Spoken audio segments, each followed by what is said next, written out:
السلام عليكم ورحمة الله وبركاته. الحمد لله رب العالمين. اللهم صل على سيدنا محمد وعلى آل سيدنا محمد وبارك وسلم عليه. ബഹുമാന്യരായ പൈതൃകം മീഡിയ ശ്രോതാക്കളെ, സഹോദര സഹോദരികളെ, ഈ വിശുദ്ധ രാവിൻ്റെ ബറക്കത്തുകൊണ്ട് നന്മയ്ക്ക് വേണ്ടി പ്രവർത്തിക്കുന്ന വിഭാഗങ്ങളിൽ അല്ലാഹു നമ്മെ ഉൾപ്പെടുത്തട്ടെ, ആമീൻ എന്ന് ദുആ ചെയ്തുകൊണ്ട് സമസ്ത കേരള ജമിയത്തുൽ ഉലമയുടെ 100ാം വാർഷിക ആഘോഷത്തിൻ്റെ ഭാഗമായി പൈതൃകം മീഡിയ സംഘടിപ്പിച്ച സമസ്ത കേരള ജമിയത്തുൽ ഉലമയുടെ ചരിത്ര നാൾവഴികൾ എന്ന പ്രഭാഷണ പരമ്പരയുടെ 29ാമത്തെ ദിവസമാണ് ഇന്ന്. സമസ്ത കേരള ജമിയത്തുൽ ഉലമ ആദർശ പ്രചരണത്തിന് വേണ്ടി പൊതുസമ്മേളനങ്ങളാണ് ആദ്യകാലങ്ങളിൽ കൂടുതലും നടത്തിയത്. ഓരോ സമ്മേളന സ്ഥലം തിരഞ്ഞെടുക്കുമ്പോൾ അതിനൊരു പ്രത്യേകതയുണ്ടാവും. സമയവും സന്ദർഭവും സാഹചര്യങ്ങളും തിരഞ്ഞെടുക്കുമ്പോൾ അതിൻ്റേതായ കാരണങ്ങളുണ്ടാവും. ആ നിലയിലാണ് കഴിഞ്ഞ 17 വാർഷിക സമ്മേളനവും നമുക്ക് കാണാൻ കഴിയുക. ഇന്ന് സംസാരിക്കാൻ പോകുന്നത് വളാഞ്ചേരിയിൽ ചേർന്ന 18ാം വാർഷിക സമ്മേളനമാണ്. 18ാം വാർഷിക സമ്മേളനം 1950 ഏപ്രിൽ 29-30 റജബ് 11-12 ആയിരുന്നു അന്ന്. 1950 ഏപ്രിൽ 29-30 ശനി ഞായർ തീയതികളിലാണ് വളാഞ്ചേരിയിൽ സമ്മേളനം നടന്നത്. വളാഞ്ചേരിയിൽ സമ്മേളനം നടക്കാനുണ്ടായ ഒരു കാരണം അവിടെ ജമാഅത്തെ ഇസ്ലാമി വേരൂന്നാൻ തുടങ്ങുന്നു എന്ന് കണ്ടപ്പോഴാണ്. മാത്രമല്ല, ജമാഅത്തെ ഇസ്ലാമിയുടെ ആദ്യ ഘടകം 948 വളാഞ്ചേരിയിലാണ് രൂപപ്പെട്ടത്. ജമാഅത്തെ ഇസ്ലാമിയുടെ ആദ്യത്തെ ആസ്ഥാനവും വളാഞ്ചേരിയിൽ തന്നെയായിരുന്നു. അതിലൊരു കാരണമുണ്ടായത്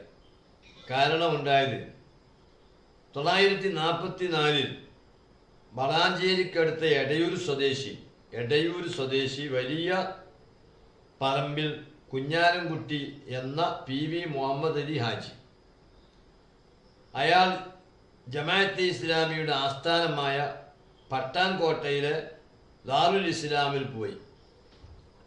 അങ്ങനെ അവിടെ അദ്ദേഹം കുറച്ചു കാലം തങ്ങി എന്തൊക്കെയോ പഠിച്ചു.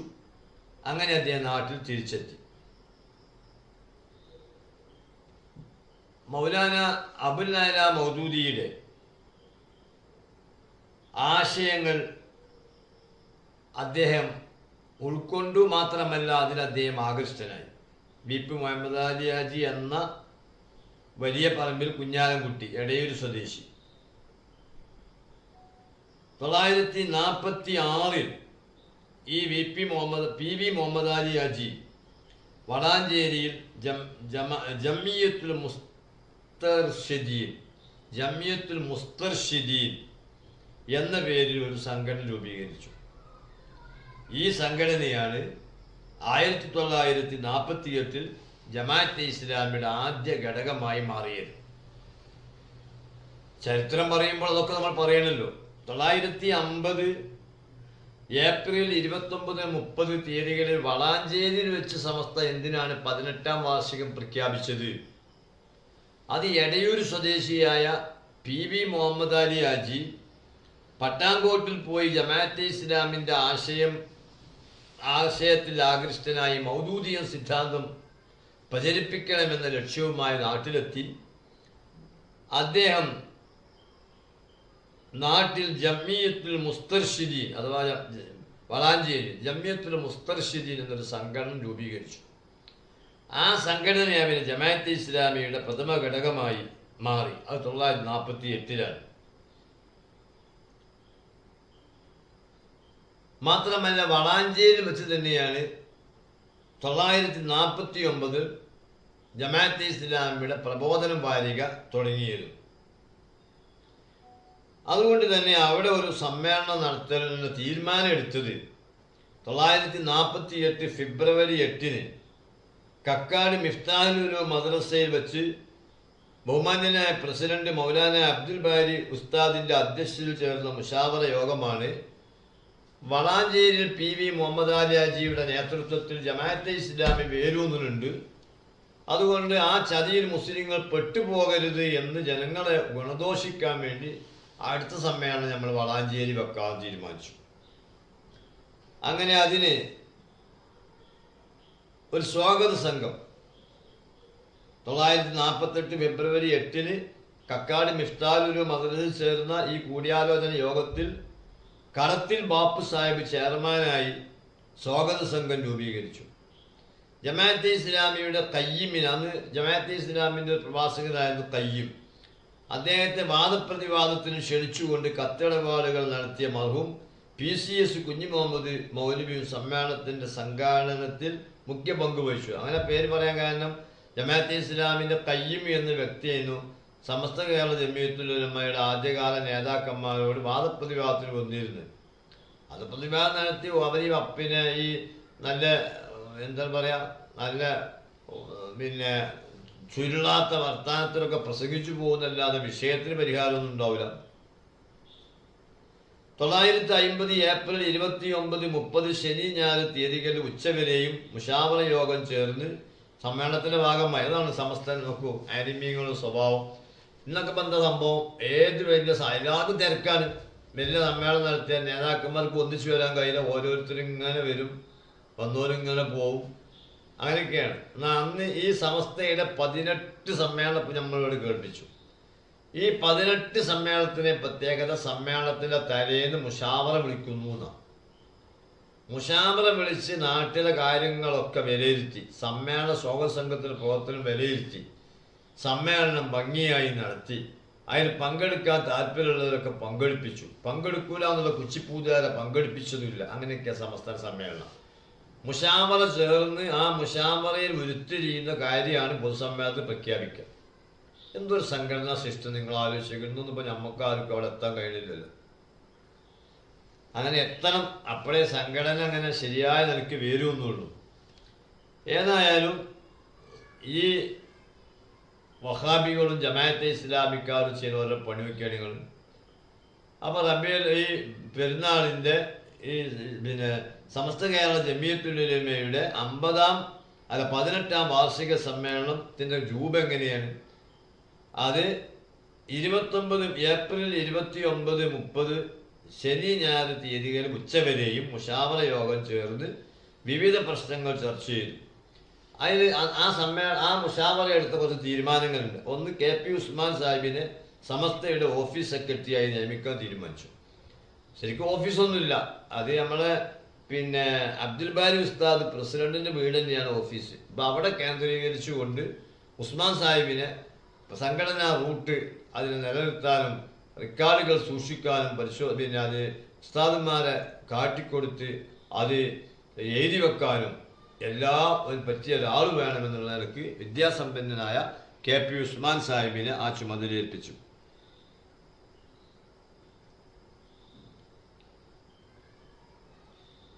അതുപോലെ തന്നെ ഈ സമ്മേളനത്തിലെ പ്രധാനമായ ഒരു ചർച്ച എന്ന് പറഞ്ഞാൽ, കഴിഞ്ഞ 1-2 സമ്മേളനങ്ങളിലായിട്ട് ഇങ്ങനെ ഒരു ചർച്ച വരുന്നുണ്ട്. പ്രാഥമിക മദ്രസകൾ വേണം, സിലബസ് വേണം. ഈ സമ്മേളനത്തിൽ സയ്യിദ് അബ്ദുറഹ്മാൻ ബാഫക്കി തങ്ങൾ ഈ കാര്യം ഊന്നിപ്പറയുകയുണ്ടായി. അങ്ങനെ മുഷാവറയിലെടുത്ത, പിന്നെ അന്നത്തെ ആ സമ്മേളനവും മുഷാവറയിലൊക്കെ എടുത്ത പ്രധാന തീരുമാനങ്ങൾ പറയാം. ഒന്ന്, പ്രസിഡന്റിന്റെ കീഴിൽ വാളക്കുളത്ത് വെച്ച് സെക്രട്ടറിയുടെ മുഴുവൻ ജോലി നിർവഹിക്കുവാൻ ഓഫീസ് സെക്രട്ടറിയായി KP ഉസ്മാൻ സാഹിബിനെ നിയമിച്ചു. നേരത്തെ ഞാൻ പറഞ്ഞു, അത് ഉസ്മാൻ സാഹിബിനെ തൻ്റെ വീട്ടിലാണ് ജോലിക്കാരനായി ഏൽപ്പിക്കുന്നത്. സംഘടനാ പ്രവർത്തനത്തിന് ഒരു ഓർഡറും സിസ്റ്റം ഉണ്ടാകാൻ വേണ്ടിയാണിത്. സമസ്ത കേരള ജമിയത്തുൽ ഉലമയുടെ അംഗങ്ങളുടെ മേൽ പൊതുവെയും ശംസുൽ ഉലമ കുത്തിബി മുഹമ്മദ് മുസ്ലിയാർ, പതി അബ്ദുൽ ഖാദർ മുസ്ലിയാർ മുതലായവരുടെ പേരിൽ പ്രത്യേകിച്ചും പ്രസിദ്ധീകരണം വഴിക്കും മറ്റും സമസ്തയുടെ ശത്രുക്കൾ ചുമത്തിയിട്ടുള്ള അവാസ്തവ പ്രസ്താവങ്ങളെ ആക്ഷേപിക്കുകയും അവർക്കെതിൽ പ്രതിഷേധം രേഖപ്പെടുത്തുകയും ചെയ്തു. അത് പണ്ടേ ഉള്ളൊരു അസുഖമാണ്. കത്തി നിൽക്കുന്ന നേതാക്കന്മാർക്കെതിരെ ആക്ഷേപം കൊണ്ടുവരിക. ഈ ആക്ഷേപം കൊണ്ടുവരുന്നത് അവരോട് കൂടെ കഴിയുന്ന ആൾക്കാരല്ല, പുറത്തുള്ളവർ, കേട്ടുകേളവിൻ്റെ പേര്. പാങ്ങിൽ എ പി അഹമ്മദ് കുട്ടി മുസ്ലിയാർ ഒരുപാട് ദുരാരോപണം കേട്ട ആളാണ്. ഒരുപാട് സ്ഥലത്ത് അറസ്റ്റിൽ നിന്ന് അത്ഭുതകരമായ വിധം രക്ഷപ്പെട്ടതാണ്. വഹാബികൾ അന്ന് ചെയ്യുന്നത് എന്താണ്? ഗവൺമെൻറ്റിനെ സ്വാധീനിക്കാൻ നോക്കുക, പട്ടാളത്തെ സ്വാധീനിക്കുക. ഇവർ ബ്രിട്ടീഷുകാർക്ക് പിന്തുണ കൊടുക്കുകയാണല്ലോ. അപ്പോൾ പിന്നെ ഇവരെ സംബന്ധിച്ചിടത്തോളം ഇവർക്ക് സഹായം ഉണ്ടാകും ബ്രിട്ടീഷ് ഗവൺമെൻറ്റിന്. അങ്ങനെ തുരുത്തുകൾ സൃഷ്ടിക്കുക, ആ തുരുത്തുകൾ ഇവർ തങ്ങുക, എന്നിട്ട് നമ്മുടെ ആനിമീയങ്ങൾക്കെതിരെ പരാതി പറയുക, അങ്ങനെ അവരെ ജയിലിലടക്കാൻ ശ്രമിക്കുക. ഇതൊക്കെ ബഹുമാനപ്പെട്ട അബ്ദുൽ ബാരി ഉസ്താദിന് മാത്രമല്ല, ധാരാളം ആളുകൾക്ക് ഉണ്ടായിട്ടുണ്ട്. അപ്പോൾ ഈ മുശാവറയുടെ ഒരു പ്രമേയം നിങ്ങൾ നോക്കൂ. സമസ്ത കേരള ജമിയത്തുൽ ഉലമയുടെ നേതാക്കന്മാർക്കെതിരെ പൊതുവിലും സമസ്ത കേരള ജമിയത്തുൽ ഉലമയുടെ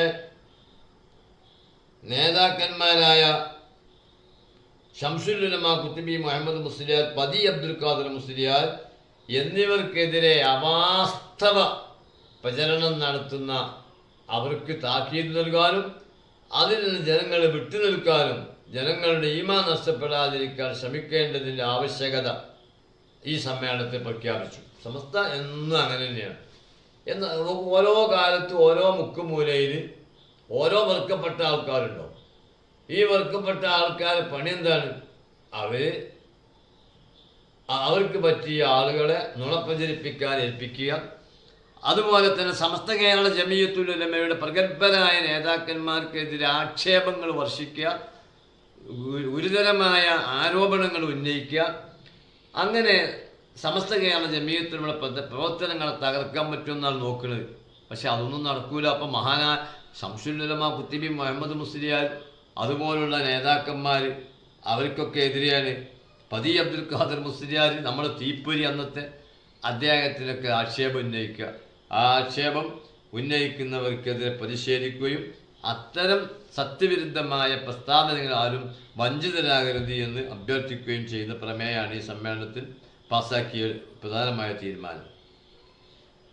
14/10/50 കോഴിക്കോട് ടൗൺ ഹാളിൽ ചേർന്ന RSS വിദ്യാർത്ഥി വിഭാഗത്തിൻ്റെ യോഗത്തിൽ മുസ്ലിങ്ങൾ അപമാനിക്കുന്നതും പൊന്നാനി മൗനത്തുൽ ഇസ്ലാം സഭയെ തെറ്റിദ്ധരിപ്പിക്കുന്നതുമായ കേളപ്പൻ നായരുടെ പ്രസ്താവനയ്ക്കെതിരെ പ്രതിഷേധ പ്രമേയം പാസാക്കി. RSSൻ്റെ വിദ്യാർത്ഥികൾ കമ്മിറ്റി യോഗത്തിൽ അഥവാ സമ്മേളനത്തിൽ പങ്കെടുത്തുകൊണ്ട് മുസ്ലിങ്ങൾ വെറുതെ കുറ്റം പറയുന്നത് മൗനത്തുൽ ഇന്ന് പറയുന്ന മാതിരി തന്നെ മൗനത്തുൽ ഇസ്ലാം അത് ആകെ പിടിച്ചുയർച്ച് ഇസ്ലാമാക്കുകയാണെന്നൊക്കെ പറയുന്നത് നുണപ്രചരണം പ്രചരിപ്പിക്കുക. തെറ്റായ കാര്യം, നാട്ടിൽ നിലനിൽക്കുന്ന ഒരു സത്യത്തെ അതിൻ്റെ ഒന്ന് അയലത്ത് പോലും വരാത്ത ആളുകൾ പ്രചരിപ്പിക്കുന്ന നുണ, ആ നുണക്കെതിരെയാണ് സമസ്ത കേരള ജമിയത്തുൽ ഉലമ ഈ 18ാം വാർഷിക സമ്മേളനത്തിൽ പ്രമേയം പാസാക്കുന്നത്.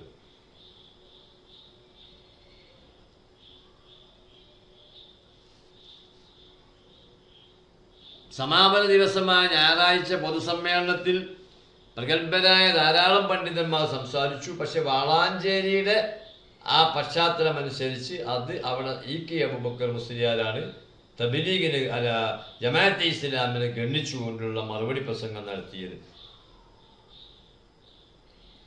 മാത്രമല്ല 2 ദിവസത്തെ സമ്മേളനമാണല്ലോ. പക്ഷെ സമ്മേളന ദിവസം പിന്നെ സാധാരണ ഇപ്പോൾ പലപ്പോഴും നമ്മൾ സമ്മേളനത്തിൽ പങ്കെടുത്തിട്ടുള്ള ഇപ്പോഴും വളാഞ്ചേരി നമുക്ക് അറിയുന്ന ഗ്രൗണ്ടുകളും കാര്യങ്ങളൊക്കെ ഉണ്ട്. അതുപോലുള്ളൊരു സ്ഥലത്തായിരുന്നു ഈ സമ്മേളനം.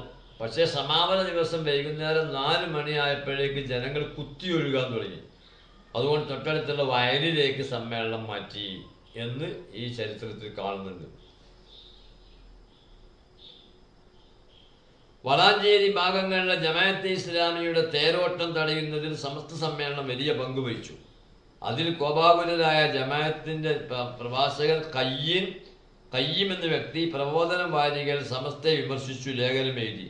1950 ഒക്ടോബറിൽ ഇറങ്ങിയ അൽബയാൻ മാസികയിൽ അതേക്കുറിച്ചുള്ള വ്യക്തമായ മറുപടിയും കാണാം. സമസ്ത കേരള ജമിയത്തുൽ ഉലമയുടെ ആലിമീങ്ങളുടെ സ്വഭാവം ഹക്കായ ദീനിനെതിരെ ഏതെല്ലാം മാർഗങ്ങൾ എവിടെ നിന്നെല്ലാമാണ് വിമർശനങ്ങളും പ്രതിരോധങ്ങളും വരുന്നതെങ്കിൽ അതേ സ്പോട്ടിൽ പോയി അത് തടയുക, ചെറുത്ത് നിൽക്കുക, അങ്ങനെ ഇസ്ലാമിനെ നിലനിർത്തുക. ഇപ്പം ഈ വളാഞ്ചേരി തന്നെ PV മുഹമ്മദ് അലി ഹാജിയുടെ നേതൃത്വത്തിൽ ജമാഅത്തെ ഇസ്ലാമി കത്തിക്കയറുന്നാളെ പോലും വിചാരിച്ചിരിക്കുക. ഓരോ പ്രബോധനം വന്ന് അവർക്ക് വേറെ പല പരിപാടികളും. പക്ഷെ ഇന്നിപ്പോൾ എന്താ ജമാഅത്തെ ഇസ്ലാമിൻ്റെ അവസ്ഥ എന്താ?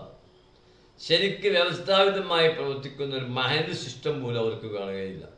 ഒത്തോടത്തേക്ക് ഒത്താണ് അവരുടെ പരിപാടി. ഇവിടെ മാസം കണ്ട് ഇത് പ്രകാരം പെരുന്നാൾ കഴിക്കുകയാണെങ്കിൽ ഇവിടെ ഉള്ളവരോ പെരുന്നാൾ കഴിക്കും. തൊട്ടടുത്തുള്ള ആൾക്കാർ മാസപ്പിറവി കാണാത്തത് കൊണ്ട് പെരുന്നാൾ കഴിച്ചില്ലെങ്കിൽ ഒരവിടെ നിൽക്കും. ഒരു സംഘടന എന്ന് പറയാനുള്ള ഒരു സംഗതി ജമാഅത്തെ ഇസ്ലാമിൽ ഇന്നില്ല. പിന്നെ അവർക്കൊരു ചാനലുണ്ട്, ഒരു ദിനപത്രമുണ്ട്. അതിന് അവർ ഇന്നെന്താണോ പറയും നാളെ അതിന് ഉൾട്ട പറയും. കാരണം എന്താ വെച്ചാൽ ഇത് എല്ലാവരും കാണാനും വായിക്കാനും വേണ്ടിയിട്ട്.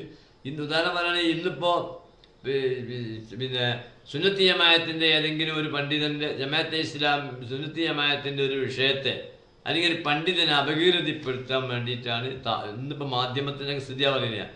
താളുകൾ ചിലവാക്കണമെങ്കിൽ പിറ്റേന്ന് പിന്നെ വിമർശിക്കപ്പെട്ട ആളുകൾക്ക് പറയാനുള്ള കാര്യം കുറേശ്ശെ കൊടുക്കും. എന്നാലും ഒരു ബട്ടലൊക്കെ ഉണ്ടോ? അപ്പം എന്തായി എതിരാളികൾക്കും പ്രതിരോധം ചെയ്യുന്നവർക്കും അല്ലാത്തവർക്കും അനുകൂലിക്കുന്നവർക്കും എതിരാളികൾക്കും ഒരുപോലെ പത്രം വിൽക്കുക. അപ്പോൾ അതിന് വേണ്ടിയിട്ട് മുട്ടനാടിൻ്റെ മാതിരി മുട്ടിക്കളിപ്പിക്കുക. അതൊക്കെ ജമാഅത്തെ ഇസ്ലാമിൻ്റെ നയം. അന്നും അങ്ങനെ തന്നെയാണ് ഇവർ ചെയ്തത്. വഹാബികളും ജമാഅത്തുകാരും കൂടിയിട്ട് സമസ്തൻ്റെ പ്രഗത്ഭരായ നേതാക്കന്മാർക്കെതിരെ ആക്ഷേപഹാസ്യം ചൊരിയുക, അവരെ കുറ്റപ്പെടുത്തുക, അവർക്കെതിരെ ആക്ഷേപം ചൊരിയുക. അങ്ങനെ പല കുത്തിത്തിരിപ്പുകളുണ്ടായിട്ടൊന്നും സമസ്ത കേരള ജമിയത്തുലമായിലൊന്നും ആടി ഉലയാതെ ആ സ്വത്വം നിലനിർത്തിക്കൊണ്ട് ആദർശം നിലനിർത്തിക്കൊണ്ട് ഇന്നും നിലനിൽക്കുന്നു. 100ാം വാർഷികം അതിവിപുലമായി നടത്താനുള്ള അരയും തലയും മുറുക്കിയുള്ള പ്രവർത്തനമാണ് പ്രവർത്തകന്മാർ നടത്തിക്കൊണ്ടിരിക്കുന്നത്. അതൊക്കെ വിജയിക്കാനും അതിലൊക്കെ പങ്കെടുക്കാനും നമുക്ക് അല്ലാഹു തൗഫീഖ് നൽകട്ടെ എന്ന് പ്രാർത്ഥിക്കുകയാണ്. പ്രിയപ്പെട്ട സഹോദരന്മാരെ, ബലിപെരുന്നാളിൻ്റെ രാവിലാണ് നമ്മളിന്നുള്ളത്. നാളത്തെ പകലിന് വലിയ പുണ്യമുണ്ട്, അതുപോലെ ഇന്നത്തെ രാവിനും വലിയ പുണ്യമുണ്ട്. അതുകൊണ്ട് പരമാവധി തക്ബീർ വർദ്ധിപ്പിക്കുകയും മറ്റു തെറ്റുകുറ്റങ്ങളിൽ നിന്ന് പൂർണ്ണമായി മാറി നിൽക്കുകയും ചെയ്തുകൊണ്ട് നോക്കൂ, ഖലീലുല്ലാഹി ഇബ്രാഹിം നബി അലൈഹിസ്സലാം, മകൻ നബിയുല്ലാഹി ഇസ്മായിൽ അലൈഹിസ്സലാം, ഇസ്മായിൽ നബിയുടെ ഉമ്മ ഹാജർ ബീവി, ഇവരുടെ ചരിത്രമാണ് യഥാർത്ഥത്തിൽ പെരുന്നാളും ഹജ്ജും ഒക്കെ. അതിലേക്ക് ഇപ്പോൾ നമ്മൾ പോകുന്നില്ല. ഇൻഷാ അല്ലാഹ് ഈ പ്രഭാഷണ പരമ്പര കഴിഞ്ഞാൽ പരിശുദ്ധ അഹ്ലു സുന്നത്തി വൽ ജമാഅത്തിനെ തെറ്റിദ്ധരിപ്പിക്കുന്ന ഭാഗങ്ങൾ തിരുത്തി കൊടുക്കാനുള്ള പരിപാടി ഇൻഷാ അല്ലാഹ് ഈ ചാനലിൽ തന്നെ ഉണ്ടായിരിക്കും എന്നുകൂടി അറിയിച്ചുകൊണ്ട് ഇന്നത്തെ പ്രസംഗം നിർത്തുകയാണ്. അല്ലാഹു അക്ബർ, അല്ലാഹു അക്ബർ, അല്ലാഹു അക്ബർ, ലാ ഇലാഹ ഇല്ലല്ലാഹു, അല്ലാഹു അക്ബർ, അല്ലാഹു അക്ബർ, വലില്ലാഹിൽ ഹംദ്. എല്ലാവരും ദുആ ചെയ്യുക. ഈ പെരുന്നാളിൻ്റെ ഈ രാത്രിയും നാളത്തെ പകലും ദുആ സ്വീകരിക്കുന്ന മുഅ്മിനീങ്ങളിൽ മുത്തഖീങ്ങളിൽ നമ്മെയും നമ്മുടെ കുടുംബാംഗങ്ങളെയും അല്ലാഹു ഉൾപ്പെടുത്തട്ടെ. ഹജ്ജിൻ്റെ ഭാഗമായി മിനയിൽ അപ്പാർക്കുന്ന നമ്മളെ മുഴുവൻ ഹാജിമാർക്കും അല്ലാഹു മഗ്ഫിറത്തും മർഹമത്തും നൽകട്ടെ. ആമീൻ എന്ന് പ്രാർത്ഥിച്ചുകൊണ്ട് നിർത്തുന്നു. വാഖിറു ദഅവാനാ അൽഹംദുലില്ലാഹി.